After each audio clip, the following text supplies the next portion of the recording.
আমরা মোটেও দরিদ্র নই। বিশ্বের সবচেয়ে ধনী দেশ বাংলাদেশ, যাদের এই ধরনের তরুণরা আছে, যারা খালি হাতে ট্যাঙ্কের মোকাবেলা করতে পারে।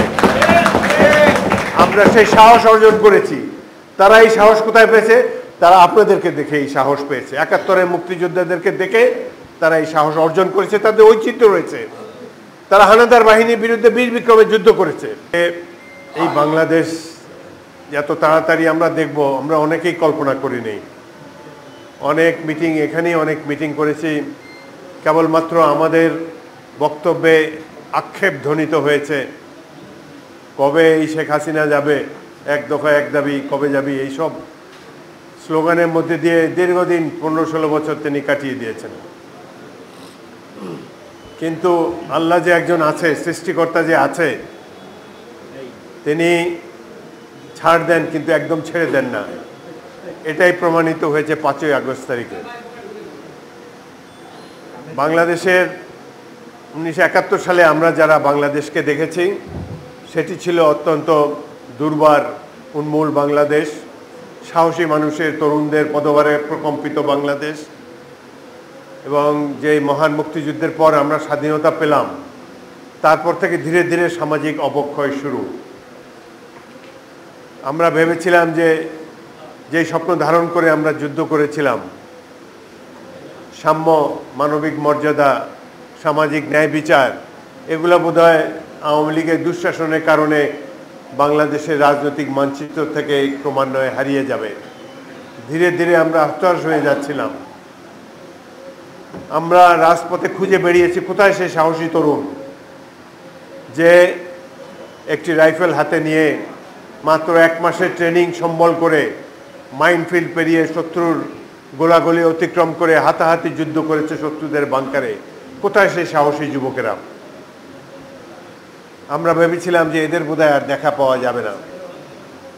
আমরা অত্যন্ত ভাগ্যবান, আমাদের মতো যারা সিনিয়র সিটিজেন, বয়স্ক মানুষ, আমরা বাংলাদেশের প্রকৃত চিত্র, স্বাধীনতাকামী দুর্বার মুক্তিযোদ্ধাদেরকে আবার দেখার মতো সুযোগ পেয়েছি, দ্বিতীয়বারের মতো দেখার সুযোগ পেয়েছি এই বাংলাদেশের বিভিন্ন রাজপথে।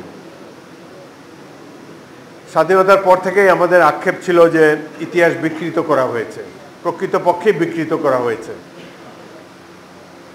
যারা স্বাধীনতার কথা চিন্তাও করে নাই, স্বাধীনতার জন্য কোনো পদক্ষেপ নেয় নাই, তারা এই স্বাধীনতার সোল এজেন্ট হয়ে গেল ১৬ই ডিসেম্বর ৭১-এর পর। তারা চেয়েছে পাকিস্তানের প্রধানমন্ত্রী হওয়ার জন্যে। তারা ভোটের রাজনীতি করে, জনগণ তাদেরকে ভোট দিয়েছে পাকিস্তানের প্রধানমন্ত্রী হওয়ার জন্য, ক্ষমতায় যাওয়ার জন্যে। সেটি নিয়ে তারা থাকলেই সেটাই সঠিক হতো। কিন্তু স্বাধীনতার পরে তারা নতুন থিওরি দিল যে তারা বহু আগে থেকে নাকি দেশের স্বাধীনতার জন্য সংগ্রাম করে এসেছে। অথচ ৭১-এর স্বাধীনতার যুদ্ধ ছিল সাধারণ মানুষের যুদ্ধ, আপনাদের যুদ্ধ, আমাদের যুদ্ধ, যারা রাজনীতি করে না তাদের যুদ্ধ। স্বাধীনতা যুদ্ধের সূচনাই করেছে ইস্ট বেঙ্গল রেজিমেন্টের সৈনিকেরা, মেজর জিয়াউর রহমানের নেতৃত্বে ইস্ট বেঙ্গল রেজিমেন্ট, ইপিআর, আর তার সাথে যোগ দিয়েছে হাজার হাজার ছাত্র। সেই সময় ছাত্রদেরকে আমরা ট্রেনিং দিয়েছি, ১.৫ মাস ট্রেনিং দিয়েছে। ১.৫ মাসের ট্রেনিংয়ের পরে সে একজন দুর্ধর্ষ মুক্তিযোদ্ধা পরিণত হয়েছে। কিন্তু এবার আমরা অবাক বিস্ময়ে লক্ষ্য করেছি যে এবার যারা যুদ্ধ করেছে তাদের হাতে কোনো অস্ত্র নাই। নিরস্ত্র মানুষ ট্যাঙ্কের সামনে, আর্মার পার্সোনাল ক্যারিয়ারের সামনে, হেলিকপ্টার গানশিপের সামনে বুক চিতিয়ে দাঁড়িয়েছে যুদ্ধ করার জন্যে। এদেরকে দেখেই মনে পড়ে গেল সেই ৭১-এর দুঃসাহসী তরুণদের কথা। আমি যে ব্যাটালিয়নে অধিনায়ক ছিলাম, ১০০ ছাত্র জীবন দিয়েছে সম্মুখ যুদ্ধে। তাদের অনেকের চেহারা এখনো আমার মুখে ভাসে, আমার মনে ভাসে। এতদিন পর মনে হলো যেন তাদেরই পুনর্জন্ম হয়েছে। আবারও দেখি রাজপথে অদ্ভুত সব ডায়ালগ এবার শুনেছি। চাঁদখারপুলে একটা পুলিশ তার ঊর্ধ্বতন কর্মকর্তাকে বলছে যে একটা গুলি করি, একটা পড়ে যায়, বাকিটি লড়ে না।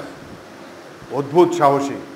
এখানে একটা গুলি করলে হাজার হাজার মানুষ পালিয়ে যায়, সেখানে গুলিতে আহত হয়ে ঢলে পড়ছে, রাজপথ রঞ্জিত হচ্ছে তার রক্তধারায়, কিন্তু অন্য কেউ মরছে না, শুধু একজন এসে তাকে তুলে নিয়ে হাসপাতালে নিয়ে যাচ্ছে, বাকিরা সবাই দাঁড়িয়ে আছে। এই দুঃসাহস কেমন করে তারা অর্জন করলো? আমার মনে হয় পৃথিবীর ইতিহাসে এই দৃশ্য আর কোথাও কেউ দেখবে না। আমরা অত্যন্ত ভাগ্যবান যে বাংলাদেশে এই দৃশ্য দেখতে পেয়েছি। আমাদেরকে পার ক্যাপিটা ইনকামের হিসাবে বলা হয় যে দরিদ্র জাতি বা মধ্যম আয়ের জাতি। আমরা মোটেও দরিদ্র নই। বিশ্বের সবচেয়ে ধনী দেশ বাংলাদেশ, যাদের এই ধরনের তরুণরা আছে, যারা খালি হাতে ট্যাঙ্কের মোকাবেলা করতে পারে। আমরা সেই সাহস অর্জন করেছি। তারা এই সাহস কোথায় পেয়েছে? তারা আপনাদেরকে দেখে এই সাহস পেয়েছে। ৭১-এর মুক্তিযোদ্ধাদেরকে দেখে তারা এই সাহস অর্জন করেছে। তাদের ঐচিত্র্য রয়েছে। তারা হানাদার বাহিনীর বিরুদ্ধে বীর বিক্রমে যুদ্ধ করেছে। হয়তো তারা অস্ত্র নিয়ে যুদ্ধ করেছে, এবারের যোদ্ধারা নিরস্ত্র হয়ে বীর বিক্রমে যুদ্ধ করেছে। এই দৃশ্য যে দেখব অনেকেই আমরা ভাবি নাই। অত্যন্ত ভাগ্যবান, আল্লাহ রাব্বুল আলামিনের কাছে শুকরিয়া আদায় করি যে তিনি আমাদের সন্তানদেরকে সাহস জুগিয়েছেন, অনুপ্রেরণা জুগিয়েছেন। আমি ধন্যবাদ দিতে চাই এই লড়াকু তরুণদের বাবা মাদেরকে। এই দৃশ্য বাংলাদেশে পৃথিবীর কোনো দেশে কেউ দেখে নাই। সন্তান ট্যাঙ্কের সাথে যুদ্ধ করার জন্য যাচ্ছে, তার বাবা মাও তার সাথে সাথে যাচ্ছে। অদ্ভুত এক দৃশ্য।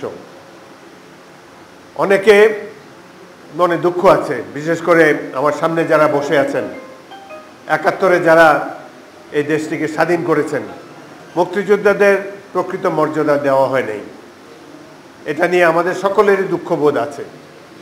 কিন্তু সেটি আবার রিপিট হয়ে যাচ্ছে।